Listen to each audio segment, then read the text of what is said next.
Item I1, discussion conditional use permit at 303 Jones Street for the placement of shipping containers. City Manager Alvarez, you're up. Thank you, Mayor Pro Tem, Commissioners. The applicant is requesting a conditional use permit to place 3 shipping containers at the location of 303 Jones Street. Property address is located in the commercial district. Per our code, shipping containers are allowed in the commercial district. However, because they are in the downtown Main Street district, it does require a conditional use permit to proceed. The public hearing was held at the Planning and Zoning Commission on October 14th. There were no opponents or proponents. The board did recommend approval 3-1. In your agenda packet, you have the P&Z agenda packet, as well as the applicable section of the minutes that I highlighted. And the applicant is also here in attendance as well. With that, I stand for any questions. Okay, thank you. Commissioners, any questions? Or do the comment or just questions in general? In general is fine, and if you would like the owner to come up, you can do that too. I appreciate what they're trying to do there. I think that's pretty awesome. My own personal opinion is I do not want a single shipping container downtown. It's nothing personal about any of the business people. I know what they're trying to do. I support growth, but I think that's just a bad look for our. Well, I think downtown. it's a better look than like the CHF thrift store that just has trash out front and broken, dirty couches and like at Right. least he would be able to Yeah, put these inside and paint them up like murals or something like that. I hear all of that, and I read that, and it was a good discussion at the planning and zoning meeting. That's just my personal opinion. When Anthony Chavez and Lori came before us and they wanted to do one, they're my lifelong friends, but I don't, like I said, it's not personal. It's just what I believe. The downtown and what's very visible to the community. I'm not in favor of any type of storage container, no matter what it looks like, unless it's completely covered behind a fence. And so somebody driving in a pretty fence, not just some piece of metal put up there. Have you been to the Jones Street thrift store yet? It is like one of the most upscale. That's not, Okay. as I said, I love what they're doing there. I'm just for downtown. I support any. And I only get to say that maybe this is my last Okay. time, but that's right.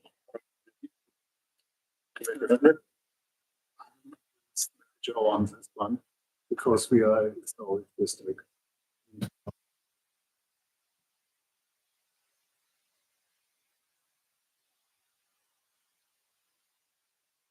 I think we've got that vision going forward, and we are with Main Street is doing their best beautification. Yes, a shipping container can be painted with a beautiful mural, but at the end it is still a shipping container. It doesn't change that fact that here maybe here they should fence it in with a cardboard, a flat roof cardboard that in the fence to protect your materials or the view of the public. The same with the patio. I would like here to see a 4-foot privacy laws around it. Just it is here we are trying here hard, and also the presidency of when we allow one is nothing against the organization. And so we all are grateful and in agreement what you are doing. It's amazing what you are pulling off, what you are doing now, Kill, and so on. It is absolutely wonderful. It is just for me is that there's other stores in downtown who have a bigger parking lot in the back and they're renting a storage unit, and they can then also say, oh, we can have shipping containers. It's easier for me to just open my back door and here's my supplies. And so where we start, where we at. I'm here with modern houses or modern builds, a fan of certain things, and that includes container homes. But here in downtown and in the historic district, we are trying like you see the changes all over and how nice you keep your place. It is absolutely honorable in that regards. And yeah, I'm standing at the same position that, shipping containers shouldn't have a spot in the historic downtown district, what wants to be an arts and cultural district as well. Before I get to you, I want to ask Mayor Pro Tem, do you have an opinion on this? So, sorry, I'm listening on our YouTube channel and then I have to mute it when I talk. Yeah, I understand. Okay, yeah, I have a couple and I don't really know where to go with this, but I kind of agree with, Mary Jo on this, that we had another business wanting to come in and put shipping container and then we shut that down. So I don't know. I'd like to just keep listening, I guess. Okay. Commissioner Mitchell? I'm in favor of it, and I'm also in favor of it despite living literally next door to it. So like, it will be outside my bedroom window, but I think that, the location, it's not on Main Street or Broadway, it's off Strip. So, and there's so many things that have been done with them in the past, or that can be useful, like shipping container parks and stuff like that, or that are big things in Tucson and stuff like that. I just think, even if they put them there and stuccoed them, then you wouldn't even know it was a shipping container. It would just look like a building. But So, they didn't propose that. well, can we maybe say, we will approve this as long as you put it behind a fence or paint it bright red or whatever? I just think that to build a new building or to get storage or even a carport, the wind and the dust and everything, if you're trying to sell items and they're exposed to the elements, I just think that this is a feasible economic way for them to be able to increase their business and not cause a blight on downtown, as long as we can write the ordinance that way, that we approve this as long as you do X, Y, Z, so it won't be a blight. And I don't think it has to set a precedent for every business going forward who wants to put a shipping container in. We could make this as, Desert Haven supports the animals in our community. They do all this wonderful things like you guys said. Why can't we give them a break for this one thing? And here's the thing, get feedback on it. I mean, or do we want to go to the public for feedback on it already? I mean, there was a hearing at the P and Z, That's right. so. If it didn't ever look like a shipping container. But But I mean, you're gonna tell him, okay, you can put it in, but I want you to spend another $5,000. That's, I mean, that's not the intent of what's going on. Costs like, Right. something that's it's a bunch of costs. Shipping. Okay, I'm gonna have Mr. Begg to come up in a second, but a couple of things. The last shipment container request that we denied was on the Date Street across from the Catholic Church. And that particular, those people wanted to bring in 20 shipping containers or so and use them for storage areas, which we didn't think was conducive to that area. And that was the reason that we denied that. The difference here is that, I can understand, being kind of a thrift store. Where does because of the things that happen with people will bring in their stuff and put it in the yard, and that's unsightly. And having an ability to put these things away and out of sight, I think, is important. There is strong consideration, though, to what we want in a historic district. What do we're going through a Fourth Street renovation project right now. We want to upgrade the LaBelle Johnson Center.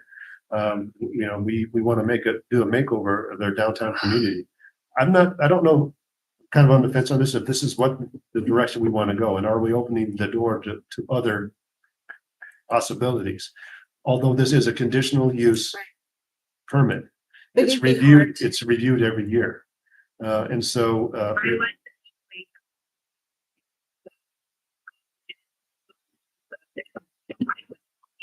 At the next hearing, we can make that adjustment and if you want to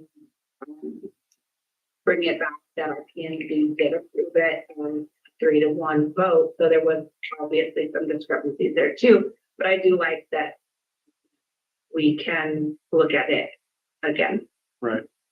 And that's another thing I think our planning and zoning board can look at down the road when they're rezoning things and talking about things like shipping containers. That's why I like the conditional use if we decide to approve or not approve.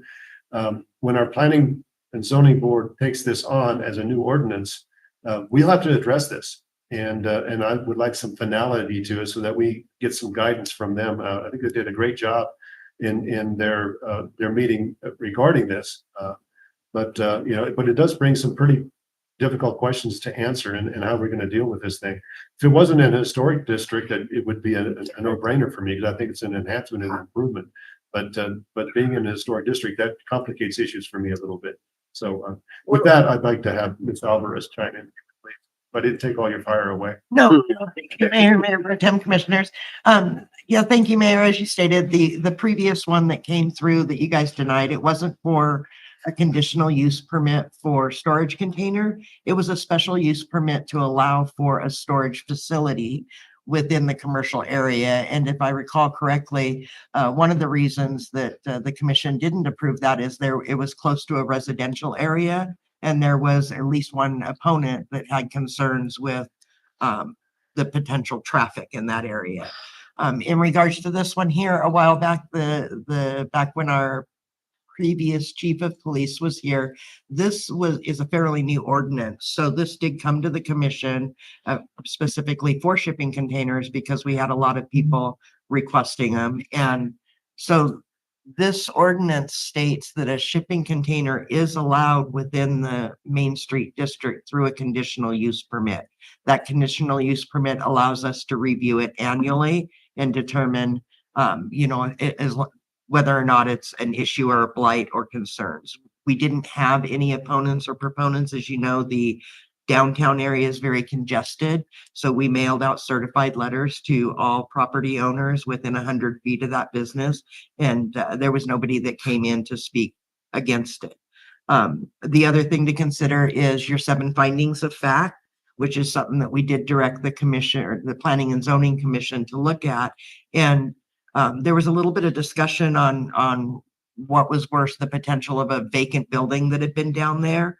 Was that worse for property values versus an open building that's bringing in people that might have some storage containers that they plan to keep in good shape? So those are things that I would also ask the city commission to consider. And I don't know if city manager would like to jump in. He was attending the meeting as well. So.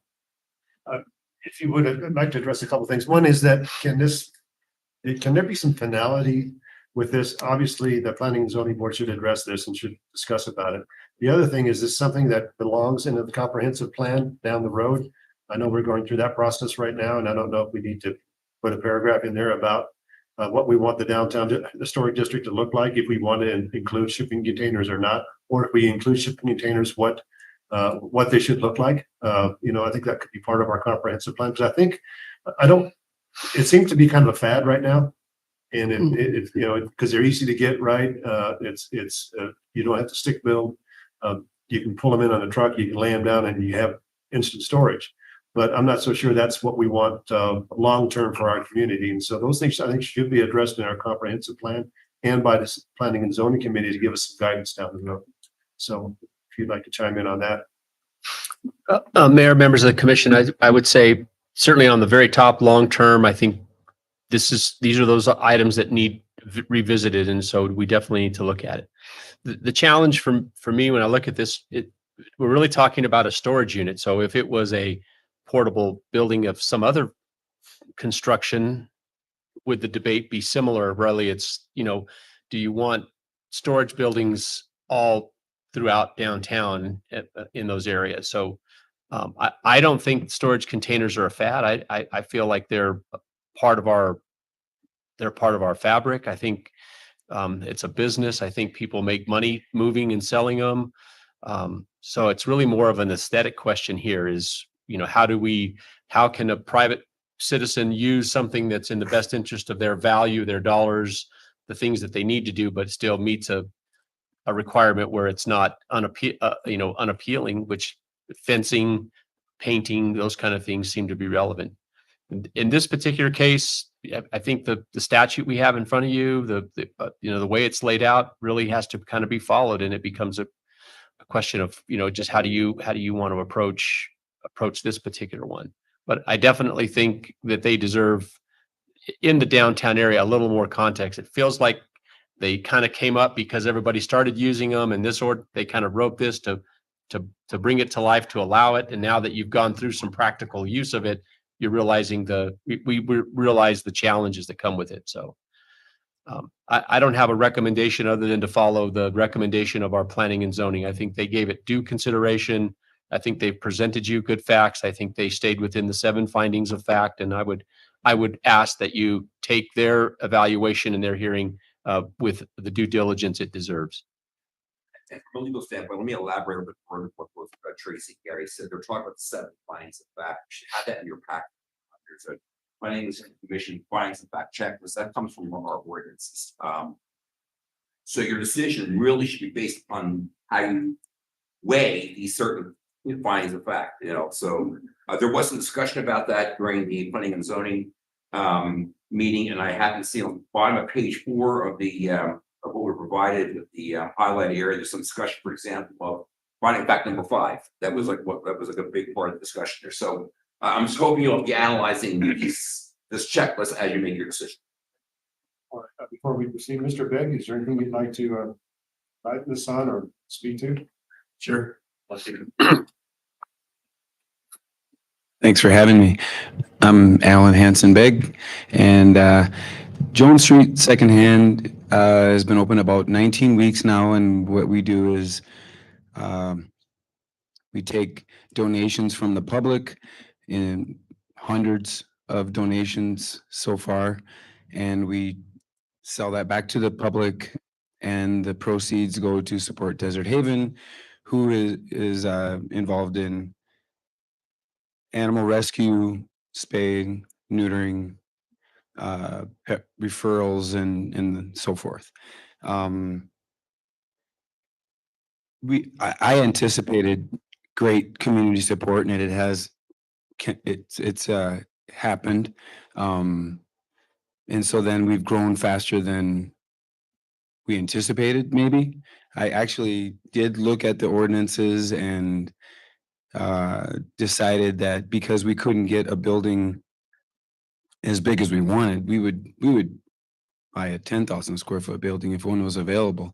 That this would be the way to augment our storage and our sales needs. So it would be storage and sales. Some of these shipping containers, the one trip containers, are virtually brand new. They've been used on one trip, and the nicer ones are open. So the ones that you're used to are open on the end, but the one I'm looking at, one that would open on the side. So then if you put it the correct way in the back of our building, then it turns into an extra showroom, and we can open and close that every day. We put 2 shipping containers like this, and it kind of creates a courtyard, so we have added shopping. Of course, like at the end of the day, it is a shipping container, so there's no way around that. It's not my first choice, but it is the easiest choice that was allowed, and so I pursued it based on that ease, the expedience, and then I really do believe that if you look back in a year, that you'll be happy with it. You'll see how we've got artists lined up to do murals, and then of course, case by case, another business might not have the same situation. Where we're going to place them is going to be pretty good as far as like exposure. It's not going to be really exposed on either street. It'll just be, you'll only be able to see it from the parking lot, really. So appreciate that you're taking the time to consider it. All right.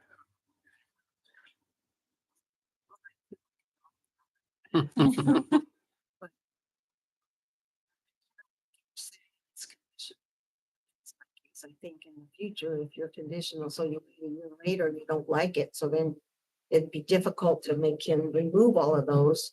And then, when it's a case by case, if you allow that. And you did pass it, then, and somebody comes up with something similar and you don't like it there, it's a little harder to justify one decision versus another. It's just something to think about. Well, everything I've heard about the operation is that it's upscale. They do a nice job with what they do. And knowing that it's a conditional use permit, I'm considering, from my viewpoint, allowing that because it is conditional. But I would also charge, city management and the planning and zoning board to come up with something more permanent down the road so that we can, so we have better guidance. And so I don't mind a conditional use permit right now, knowing that we're going to get that guidance within the next year or so. And then we'll have to deal with things in the future, whether we're going to reallocate the permit or not after that. But I think to get it started, I don't see an issue with it right now. So, so for that, my recommendation would be to approve the special use a conditional permit for that period of 1 year, and in hopes of getting something else that gives better guidance down the road. Yeah, I'm standing to my point. Okay. Just because, it is easy when you order a shipping container, they come with a semi truck, they unload it. And then it is on this position. And then in a year, when you say, then it is a cost of at least $6,000, $7,000, $8,000, what is then taken away from a nonprofit to remove them to a different location. Where do they move them then to? First place to store. I worked in shipping containers. Yes, when you say it is just one time used, but still here they have here different liquids and everything.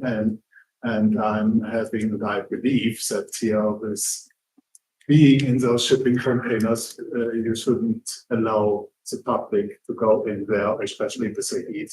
I worked at Holloman Air Force Base. I was in those containers, what was also new military containers for hours and hours. And I believe affected my health as well.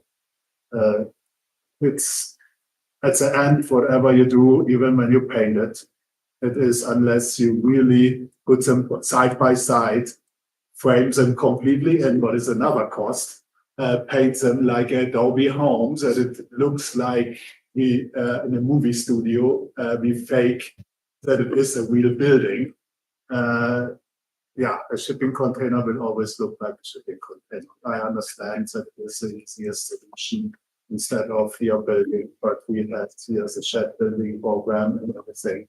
There's here kids it get involved in building you actually a nice fence, including a shed where you can protect things. I want to just real It's quick. for the same price. While it is, we are talking about 7,000.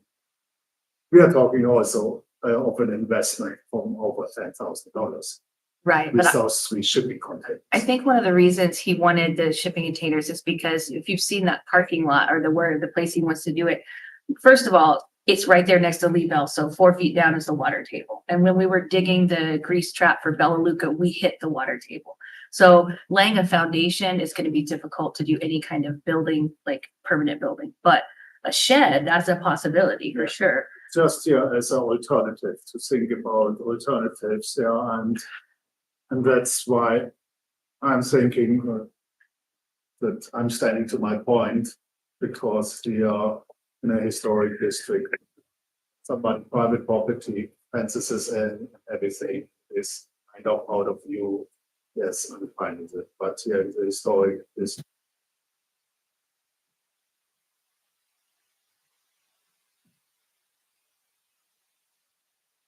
Keeping us, and of course, it is a point to when we do ordinances in the future.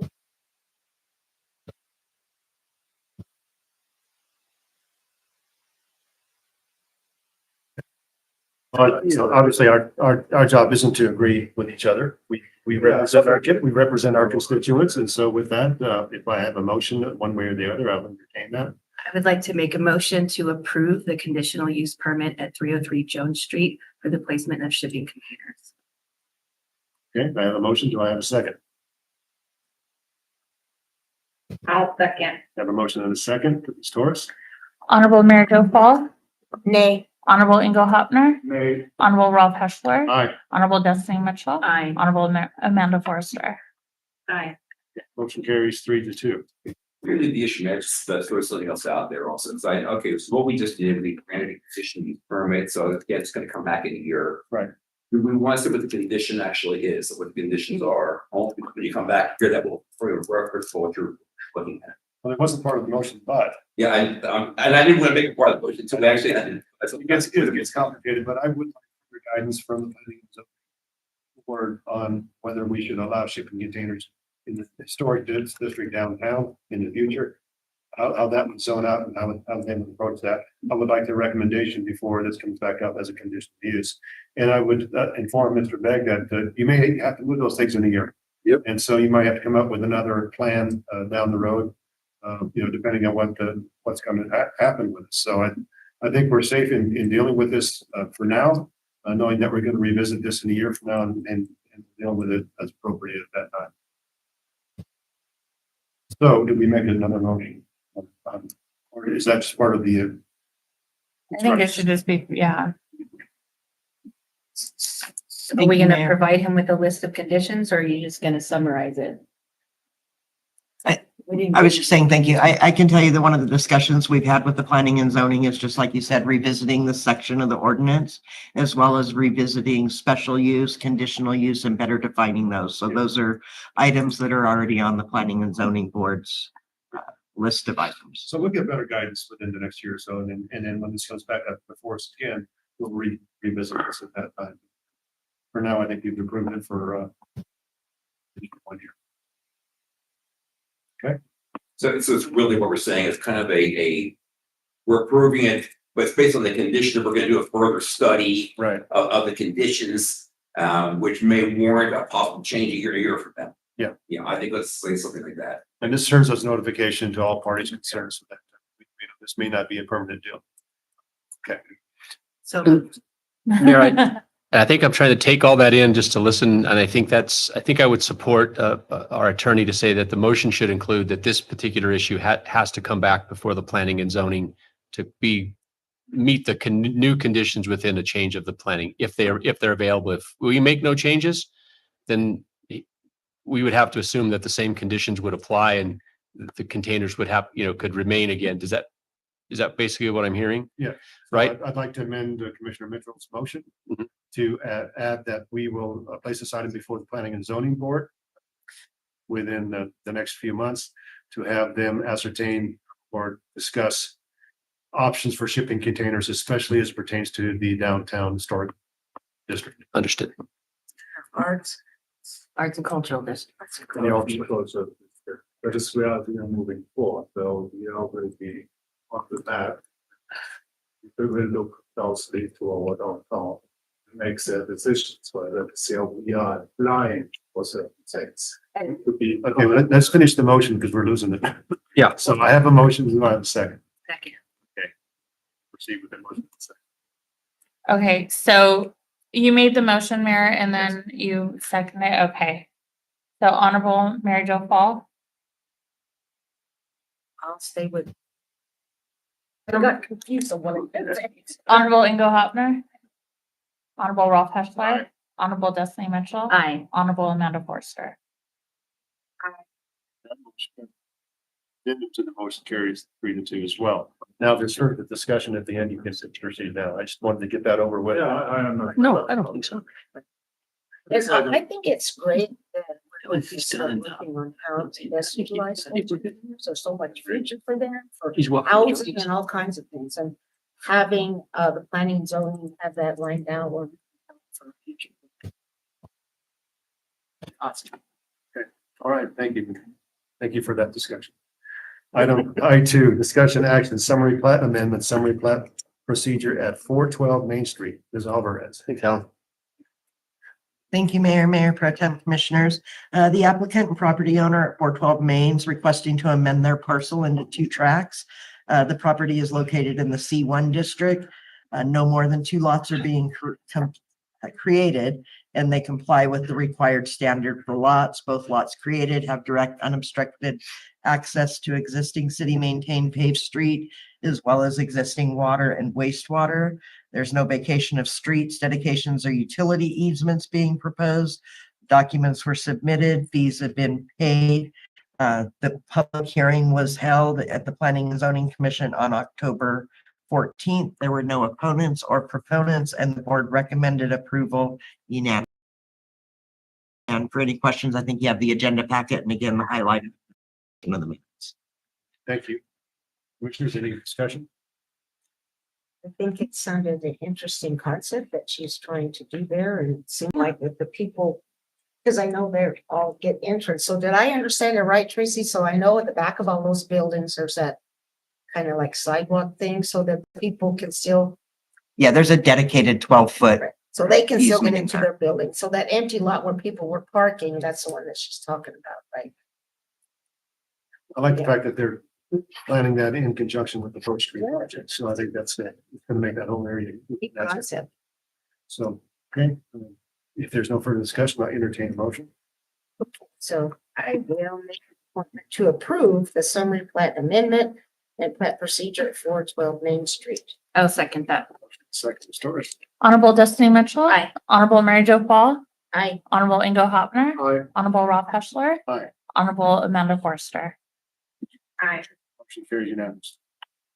Folks, I3, discussion action appointment of a city representative to serve on the Sierra Vista Hospital Governing Board for a 2-year term. City Manager Whitehead. Mayor, I think we'll partner up on this, Mayor, you and I. I would just give an overview again, for the commission, the public. Elephant Butte has withdrawn from its participation on the governing board and the Joint Powers Commission. That process is technically complete. And under the new regulations and rules, it was decided that the board would reduce itself in size, not in scope, but just in size. So we would end up with a 5-member Joint Powers Commission, which is the leadership role, and then a 5-member governing board. And so we're at a spot now that we need to just kind of reappoint and reconstitute that. I think in addition to that, we have a new CEO coming on to the hospital. And at this time, the new CEO really kind of wanted clarity to, right, who am I working for? Those kind of comments. So what you have in front of you today, we did have a 4th individual submit for consideration. So you should have 4 resumes from individuals from the community that asked to be considered. Consideration is, you could appoint somebody today that wasn't on that list as well. So what is important for the public is that the item and the right to appoint someone to serve. So, and then those appointments, you would have someone that would serve a 2-year term and someone that would serve a 3-year term. So that's items 3 and 4 on your agenda. Technically, you could take them together, work through them, pick who you want and make those motions. And so I'll stand for questions and then comments from the mayor. So we have 4 names and 3 positions, and this is 4 really- names and 2 positions.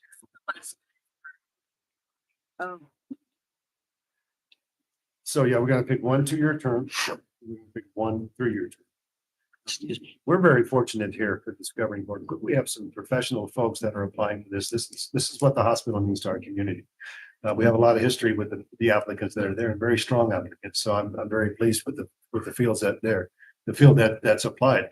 The sad part is we can't pick everybody, and we have some really strong candidates here. So I'd like to go through those candidates and see and get your opinion on who we should nominate for this position, because it's very important. Our hospital is doing very well. There's a lot of cash on hand, and we have a new CEO coming probably January 1st. Looking forward to her coming on board, and we'd like to have these boards in place prior to this person coming on board. So I'll entertain some discussion. If you'd like me to start, I'd be glad to, but I'd like to listen to you. Okay, all right, listen to you folks. Working experience. Okay. Well, I've served on the board now for several years, both the governing and the Joint Powers Committee. So the candidates are, and you know the history of these folks, Bruce Swingle, who's a former city manager. He's got 12 years on this board. He's a former chair. He's very instrumental in keeping this hospital together and helping us down the road. Is very knowledgeable about what's happening there. We have Cookie Johnson, who is a former mayor of the city of Truth or Consequences. She's been on the board for several years. And in fact, when the hospital was threatening to close, they handed her the keys and said, "How are you going to keep this place open?" And she stepped up and formed a committee and got things done. And we have a hospital today. So she has a long history with us. She's done a wonderful job.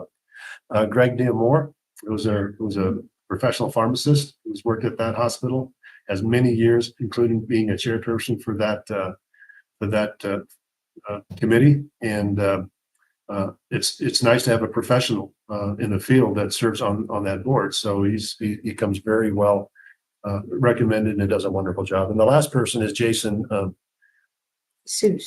Jesus. Yeah, Hooray. Beret, Jesus Beret, who's kind of new to this thing, but he's a solid player. He has an open mind. He makes good decisions. He doesn't have the background in the medical and with the hospital as some of the others do, but this is why it's sad. You don't have enough. You have some qualified people, but not enough positions to fill. So we're going to have to make our mind up for those people. But Jason is a solid player. Jesus is a solid player. So keep in mind that whoever we select today doesn't mean that the others won't be selected on a future date by either the county or by Williamsburg. The county has 2 positions and Williamsburg has 1. My understanding is that all these candidates applied at all places at the same time. So we're kind of the lead because we're the first ones. So whoever we pick, then I'll notify the chairman and the other mayor who our selections were, and then they can pick who they want in addition to, and maybe we'll complete the board with the best personnel that way. So that's kind of in a nutshell where it is. So we need to pick 2. Yeah. out of these 4. Yeah, and I have my recommendation. If it was up to me, I would recommend Bruce, mainly because of his history and his close ties to our community. He knows both sides very well.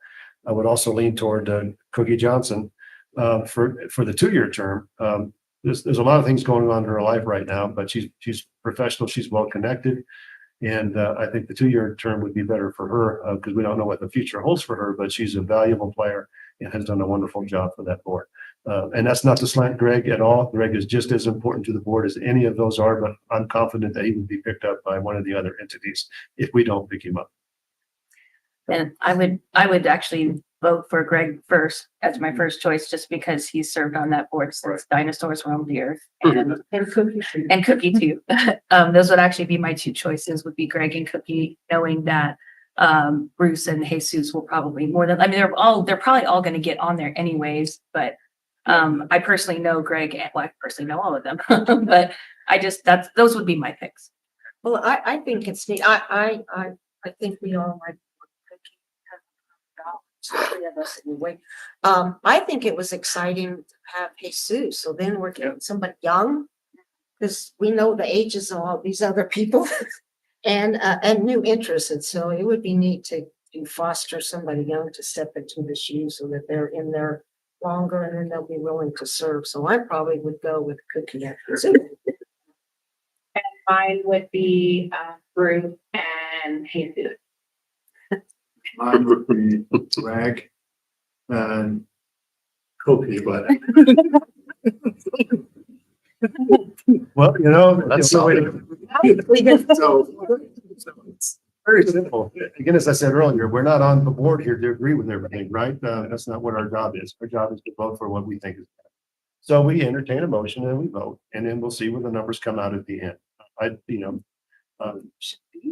First, maybe The motion is to pick 2 people that you want, and then we vote on those 2 people. So there'll be 2 motions. The first one would be to pick 1 person to serve the 2-year term. The second motion would be to choose somebody for the That's right. 3-year term, and then kind of see. Mr. Mayor, where I'll make that- a motion. Okay, so you're gonna make a motion to select 1 person for the 2-year term. Would that be okay? I'm gonna do the 3-year term. and wait your turn. Real quick, 1 second. You voted for Cookie and Greg. We didn't vote yet. Oh, no, but I'm just saying, tallying what we I already think done. we could all, agree on. I'll make a motion to select Cookie to serve the 2-year term. Oh, I second that. Okay, well, okay, so we have we have motion and a second for Cookie Johnson to serve. Yes, ma'am. 3-year term No, and then go to the 2 years. We good, but I already have a motion on the table. And it's in the agenda packet, the 2-year term is first, the 3-year term is second. So procedurally, I have a motion we have to deal with. Motion and a second. Okay, so Honorable Ralph Heschler. Aye. Honorable Destiny Mitchell. Aye. Honorable Mary Jo Fall. I, Honorable Ingo Hopner. Aye. Honorable Amanda Forster. No. So Okay. So the motion carries 4-1 for Cookie Johnson to serve in the 2-year term. Now I want to make my motion. Yes, ma'am. I would like to make a motion to appoint Bruce Winkle to the 3-year term. I have a motion. Do I have a second? I'll second that motion. I have a motion and a second. Ms. Torres? Honorable Amanda Forster. Aye. Honorable Ralph Heschler. Aye. Honorable Destiny Mitchell. Nay. Honorable Mary Jo Fall. nay, Honorable Ingo Hopner. Nay. Motion fails to carry. I would like to make a motion to appoint Greg Demore to the 3-year position. I have a motion to have a second. Oh, I second it. With a motion and a second. Ms. Torres? Honorable Destiny Mitchell. aye. Honorable Amanda Forster. Nay. Honorable Mary Jo Fall. nay. Honorable Ralph Heschler. So we already lost Bruce, so I'm gonna say aye. Because we need to have someone on there, so Greg can do the play. Honorable Ingo Hopner. Aye. So Greg Moore will be appointed to the 3-year position. Well, that was entertaining. That was ridiculous. You know, and these things. Legislation at its unforeseen, best. we do the best we can, and that's the way it goes sometimes. Democracy at its best, democracy at its best. Well done. Now it's gonna get real fun.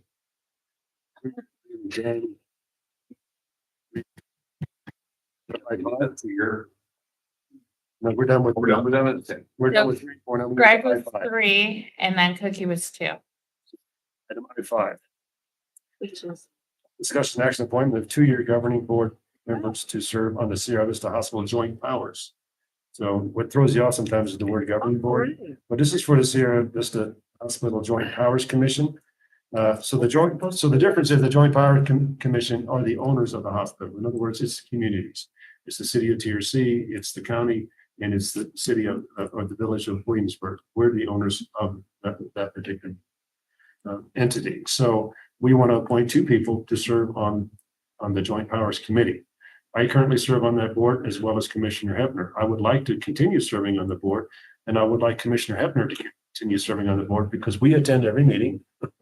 And we're dedicated to that hospital, and we think it's going in the right direction. So I would like to continue to serve on that board, and I know that Commissioner Hebner would as well. So if you guys agreed, it would make it easy for you if I could have a motion. Well, real quick, I just wanted to point out, I served on that board for the first 2 years and I was teaching and it was so hard to make the meetings because they're Right. middle of the day. So if you guys can make it, I think that is a great representation of the commission. So yeah, I'll make a motion to reappoint Rolf and Ingo. Can I change that just a little bit? I have a thought. So, Well, the thought is that I currently serve your mayor. I don't know what's going to happen in January. But I think the mayor should be serving on this board as a representative of the city. So what we You have can, to- sorry. What we can do is right now, you guys can make the motion on that because we're gonna bring all of them back once Chaz comes with us in January. And then we'll put it back on there and then you guys could decide, because at that first meeting, you guys reelect the mayor and mayor pro tem. And then later on in the agenda, you guys could choose if you still want to have it like that, or you can change it. okay. Okay. I'll second her motion. Honorable Amanda Forster. Aye. Honorable Ingo Hopner. Aye. Honorable Ralph Heschler. Aye. Honorable Destiny Mitchell. aye. Honorable Mary Jo. Aye. Carries unanimous. We pick an alternate now? Yeah, January? let's wait till January. Okay. You know. Ooh. Okay, item I6, discussion action, Basic Golf Cart Lease Agreement Extension, Mr. Eschler. Mayor Pro Tem Commissioners, what you have in front of you is a 15-month lease extension for our 20 golf carts, Quiet Tech 2018 golf course that we have currently at the golf course. In conversation with Bob and Gary, fiscally at right now, this option makes the most sense for us at our golf course. We may entertain this goes through June of 27. We may entertain some other options at that point, but for right now, until we get a better direction in which way our golf course is heading, we would like to extend our current lease agreement with the golf course. So this doesn't include one free winter service. Masick will come down. They're gonna service all 20 of our golf carts currently at the golf course this winter sometime. So with that, I'll stand for any questions.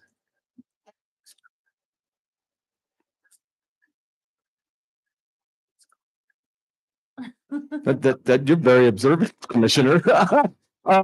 Maybe we could twist his arm before we accept it, and then maybe that can be a stipulation in there, right? To where, hey, the commission decided that we would extend it, but if we can get one more free service out of you guys, so that may be an option.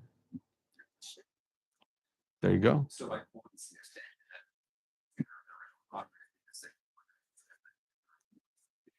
Correct. The pricing's exact same. This is a second extension. We did one when Mr. Artman was here as well, so yes.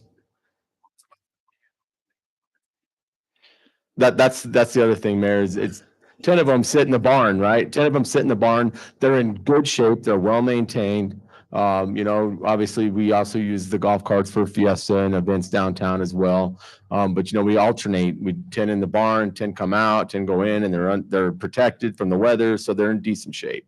So.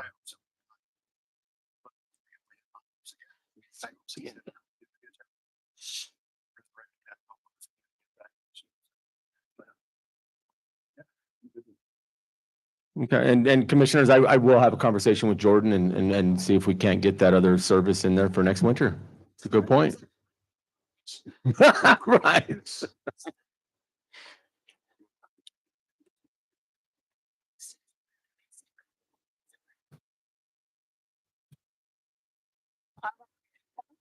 Honorable Angel Huffman, Honorable Rob Hessler, Aye. Honorable Destiny Mitchell. Aye. Honorable Amanda Forster. Motion carried unanimously.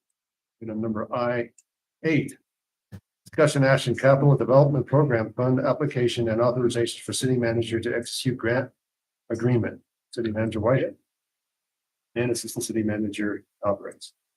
Well, thank you, Mayor, members of the commission. I'm gonna let Tracy really talk about it. This appears to be a new, so the legislature has been trying for years to figure out a better way to allocate capital projects. I think if I heard the last number correct, $6 billion still sits in the funds waiting for projects to get enough funding to build, right? And so they've been attempting to do that. DFA has introduced a new capital outlay branch to help us process. This project feels like it's coming through those veins. We received notice about 2 weeks before the deadline for this particular grant application. And the project is, the process looks like we submitted they wanted us to submit a project that was engineered that they could put into a package that they will take to the legislature and attempt to get funded completely. So this isn't a guarantee for funding. We're just going to go into a group, and we think that's the way it's going to go. This project will be presented at the legislative this year. So, and so with that, I'm going to let Tracy really talk. So we had to quickly kind of come up with what did we have that was engineered? What have we been working on that we really could use? What would be the best, and we've made a couple of applications for funding for wastewater. So we kind of wanted to be innovative off of that. So with that, I'm going to let Tracy talk to you about what we've applied for, and then we'll stand for any questions. Thank you, Mayor. City Manager. Thank you, Mayor Pro Tem Commissioners. Yes, so upon meeting with the city management and discussing our various projects, we thought the best allocation to request for would be for continuing and completing our AMI water meter system.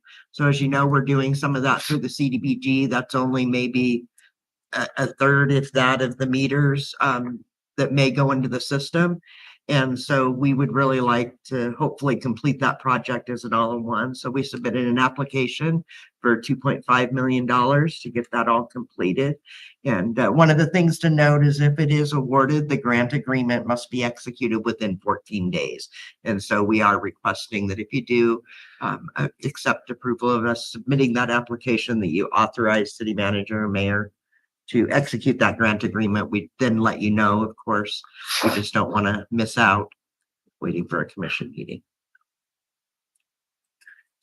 Great. Discussion? Sounds exciting. Might be an opportunity. Yeah. Sounds hopeful. Just a quick question. So it is compatible with both systems, with electric smart meters and the water smart meters will work together. I pretty much. Commissioner Hepler, that's just a great question. When it came on board, the CDBG grant that is for about 900 water meters, we were on track to come up with a new system. The team got together, we've put it back in track. So we will be working with Landis and Gear. Those are the water meters and those are the AMI meters that we have for the electric. So the grid will communicate exactly the same. We're not buying, we're not spending. So, and I've already instituted a program. So we're not buying any additional water meters now that aren't Landis and Gear. The routers are already in stock. They're going to go up on the poles. So hopefully by the first of the year, we would have the water side of the house communicating. We don't have any real meters ready, but the communication side. So we will be consistent with the concept that was discussed when the electric meters were brought on, to use one system, one company, one plan to do that, and one protocol with inside of our utility department. And that's what made this project easy to apply, because we've already got the design for 900 water meters. So we could easily, we're not doing anything new. We have no engineering, really not any engineering to do. We just had to decide on the number and we used it based off that value to come up with this presentation. So it's a great question. I appreciate that question. That's cool. Good start. Good start.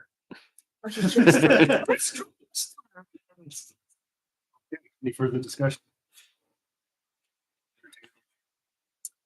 Mr. Mayor, I'd like to make a motion to accept the application submission to the capital development program and to authorize the city manager and or mayor to sign any appropriate documents. No second. Motion to second, Ms. Torres.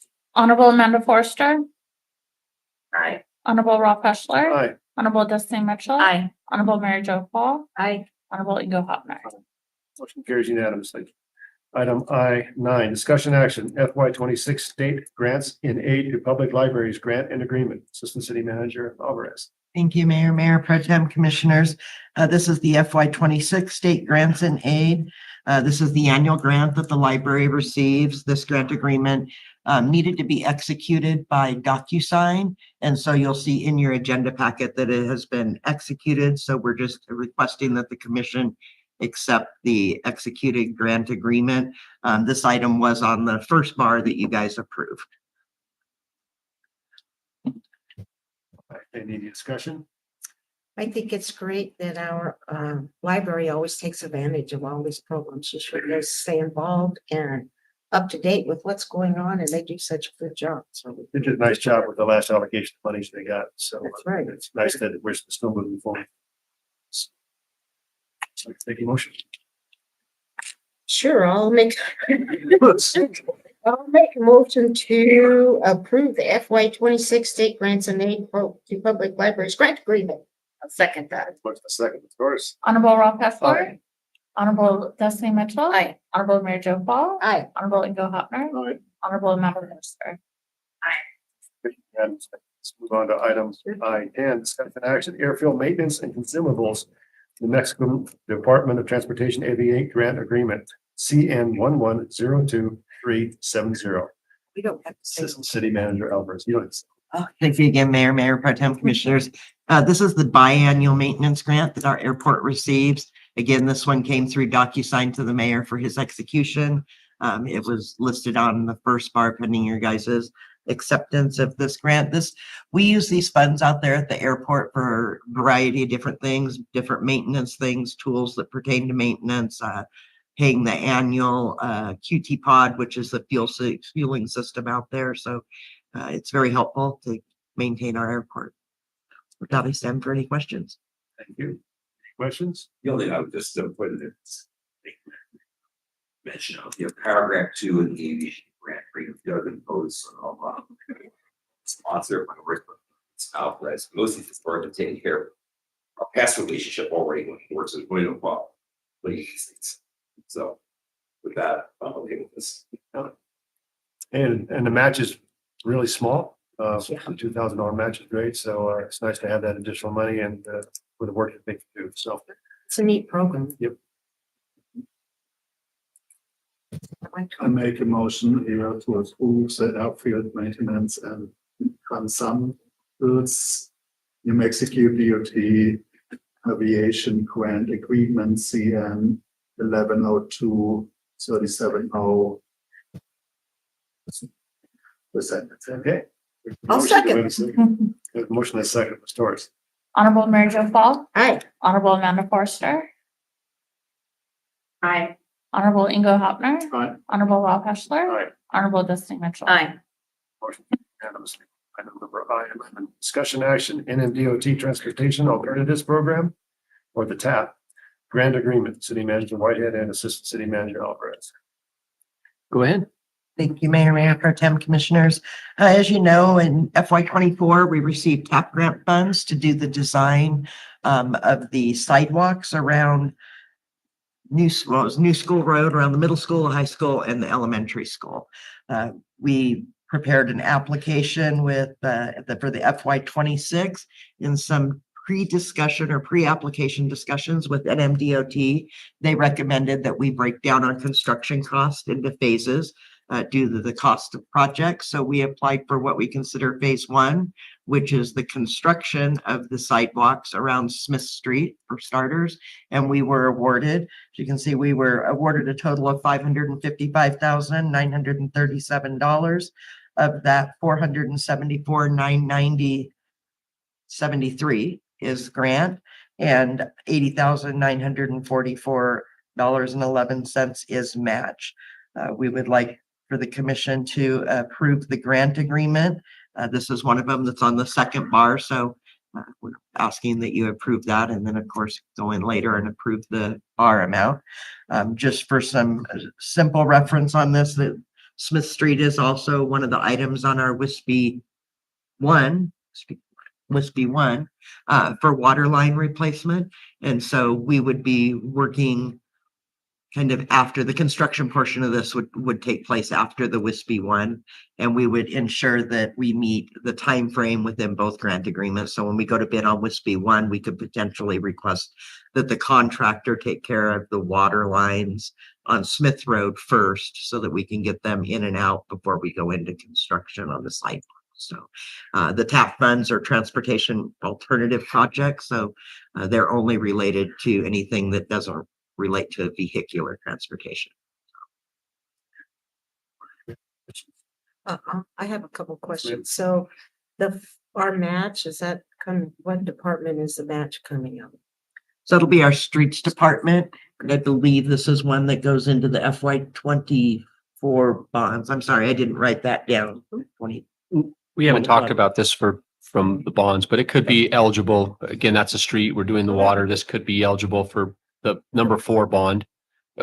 The number 4 bond has not been allocated. We're kind of sitting on that. So we have discussed it as being an option, but it's a street project, so it would come from street funds in some way. And then how far, so date to the elementary school, how far on Silver Street is the sidewalk going? So it'll just go up to Silver. So it's So just Smith where the- Street between Date and the Silver. stairs? Pardon? So Silver Street is the nursing home. It ends at the nursing home. It's gonna go. And then right there, then that's where the staff and the buses enter the school. So that's where it's gonna end, is right there. Is that right? I think that's correct. Sorry, I can't see with the camera. I anymore, know, and I can't hear you because you're far away from your mic. Okay, well, that's good to know. Ms. Albert, sometimes we request waivers for match. Did we not request a waiver this time or weren't granted it or what? Remember what On happened the there? TAP funds, I'd have to do a review and maybe get back to you on that. I don't think on the TAP we requested TAPs, the federal funding. I know sometimes we request waivers on the state funding, so. Right. Okay, all right. Okay, any other questions? I'll entertain a motion. I'll make a motion to accept the NMDOT TAP grant agreement and authorize city staff to sign any and all applicable documents. I'll second that. Doris, I have a motion in a second. Honorable Destiny Mitchell. Aye. Honorable Mary Jo Paul. Aye. Honorable Ingo Hopner. Aye. Honorable Ralph Hessler. Aye. Honorable Amanda Forster. Motion carried unanimously. I-12, discussion action, aging and long-term services department junior bill appropriation agreement, Assistant City Manager Albert. Thank you, Mayor Pro Tem Commissioners. This is the annual appropriation, junior appropriation that Rebecca Dow allocated for our SJOA. It's the $35,000. We're the fiscal agents for that. This one is not it's a reimbursement, but not a reimbursement out of city funds. So the SJOA uses this money. They expend their own money for the meals. And then they submit all $35,000 worth of to the city. We request the reimbursement back. The money comes in and we give it back to the SJOA. So we're not having to expend any of our funds and wait for reimbursement. Any discussion, commissioners? I make a motion to approve the junior bill appropriation agreement as presented. Second. We have a motion second, Ms. Torres. Honorable Ingo Hopner. Aye. Honorable Amanda Forster. Aye. Honorable Ralph Hessler. Aye. Honorable Destiny Mitchell. Aye. Honorable Mary Jo Paul. Aye. Carries unanimous. All right, item number I-13, discussion action reclassifying IT analyst position from non-exempt to exempt. City Manager White. Mayor, members of the commission, again, this is a change. When we came on board, we had a contractor that was performing our IT. The commission went out and created a position for a part-time IT person. We hired and filled that. The contractor has since moved on. Our current IT has been working on the part-time basis with hours. Staff felt it was time to move and make this more of a permanent position. And so we discussed it being so that exempt means that again, we could pay a salary, kind of sets the hours. They have to meet certain Fair Labor Standard Acts. They have to meet it in time and scope and money. This particular position does. And so we feel like we want to move this person to a full-time position, making it an exempt position. Currently, the job was placed under the finance director. As we think about reallocating positions, as I'm working through that now, this may be its own department. IT is a big deal for us. It's not just an employee, right? Michael, in this particular case, who does it, is very busy and he's called from every single department. So we feel like it might eventually become its own department. And there are things that we might be able to allocate to the IT position. For example, the copiers, printers, making sure that purchases come through that so that we get some continuity and some consistency. So our recommendation, the staff would like to make this an exempt position. If you remember when we did our payroll study, we had one position within our payroll study that potentially was outside the highway. It was a red dot. If you remember, we're talking about the red dot. This might have been that position. So this would be also a correction and would get that back in line and get us on the proper process. Okay. So we ask your consideration and approval of this position. Thank you. Discussion, I entertain a motion. I'd like to make a motion to how do I say this? Approve the reclassification of the IT analyst position from non-exempt to exempt. Thank you. Pro. She said. Well, my it doesn't say that. I'm sorry, that was. Is that your motion, Mr. Mitchell? Yes, Is there a sir. motion to have a second? I second. Honorable Mary Jo Paul, Aye. Honorable Ingo Hopner, Honorable Amanda Forster, Aye. Honorable Ralph Heschler, Aye. Honorable Destiny Mitchell. Aye. Carries unanimously. Item number I-14, discussion action recommendation from the Golf Course Advisory Recreation. From the Golf Course Recreation Advisory Board to appoint Ron McCorrick to serve as a new member on the board. Ms. Torres? Thank you, Mayor Pro Tem Commissioners. David Dowdy resigned from the board, making a vacancy. So we did receive an application from Ron Korick. The board at their last meeting unanimously recommended his appointment. If you do appoint him, he will serve a 2-year term on the board. Okay. Thank you. Thank you. Commissioners, any discussion? I'll make a motion to appoint Ron Pecoric. Okay, because I want to pronounce his name. Go ahead. All right. I rescind my motion. I'll make a motion to approve the recommendation from the Golf Course Recreation Advisory Board to appoint Ron Pecoric. I wanted to say that. Have a motion in a second. Ms. Torres? Honorable Ralph Heschler, Aye. Honorable Destiny Mitchell. Aye. Honorable Mary Jo Paul, Aye. Honorable Ingo Hopner, Aye. Honorable Amanda Forster. Carries unanimously again. The last item, I-15, discussion action, approval of purchase requisitions over $60,000. This includes the Loves Project, which is to build a 3-phase line on the west side of the interstate. Notice of award. So Dean, that's for the last. Are we gonna go back? We gotta to go the back to ours the Oh. bar too. Catch, I forgot. Before this or after It's this? great. I'm already. I even had a big red blue line to remind me and I forgot. The bar. It would be returning, mayor members, returning to H2 to revisit the bar, which would be approving those 2 contracts that you've just approved and would give us the authority then to submit the bar once the final documents from the funding agencies have been presented. Stand corrected, and thank you for that. So we're moving back to H2, discussion action resolution number 23, 25, 26.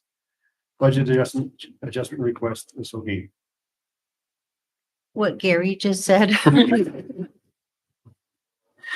To approve the documents for the TAP grant and the SJOA once they're fully executed signatures to send up to the state for the bar increases. I make a motion to approve the bar number, or the resolution number 23, 25, 26 final budget adjustment requests per fiscal years. I'll second. Have a motion in a second. Honorable Amanda Forster, Aye. Honorable Ralph Heschler. Aye. Honorable Destiny Mitchell. Aye. Honorable Mary Jo Paul, Aye. Honorable Ingo Hopner. Thank you. Nope, we have the last. The I-15. PO is over 60. Make a motion to approve. Thank you. Discussion. Purchase requisition over $60,000. Okay.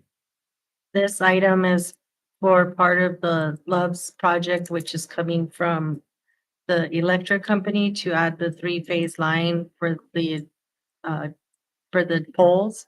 This is state price agreement. So it was bid out via the state and it exceeds 60,000. So it's on the agenda for your approval. Discussion. Mr. Whitehead, any further comments? Just again, just to, this, when we're doing our cost, we estimated this to be around the 150. If we were going to construct it in-house, as you can see, it came in pretty close on the poles and the labor, but by going to statewide price agreement, we have bonding and tax, which takes us to the 190. We did again receive $200,000 from Loves for this. So again, we're just constructing it. And by going to statewide price agreement, getting it done, we can get it done in the next 60 days. So and our city crew still has a line to build as well. So it's just a fast, nimble process. This is the best way for us to move forward. So staff worked hard on finding a work forward, and want to thank Bo and his team for, getting us in line and figuring this out for us. So it's budgeted as well, so we can Yep. just move forward. Any further discussion? I was just gonna add to that. We know that this is a upfront expense, but I think it's gonna give us the opportunity for future growth there and all kinds of ways. So it's a win-win for us all the way around. Commissioner Paul, I appreciate you bringing that up. I actually forgot to comment. And if you remember, they're adding a sewer line in which we negotiated for them to receive tap fees back for those areas that potentially, in this particular case, we did not. So any future additions in this area, anyone that additionally hooks up would continue to pay the city for their connections and those kind of things in that area. So try to think of everything to go with it, but And the quicker we get it done, the quicker we start getting. that's right. There's no further discussion. I'll entertain a motion. I'd like to make a motion. Oh, no. I'd like to make a motion to approve resolution number 46, 2021, execution of contracts as presented. Or let's read all that. Grant agreements, memorandum of understanding, joint powers agreements, settlement agreements, purchases, contract and purchases over $60,000 as presented. Honorable Honorable Destiny Mitchell. Aye. Honorable Amanda Forrester. Aye. Honorable Rob Heschler. Aye. Honorable Mary Jo Falk. Aye. Honorable Ingo Hopner. Carries unanimously.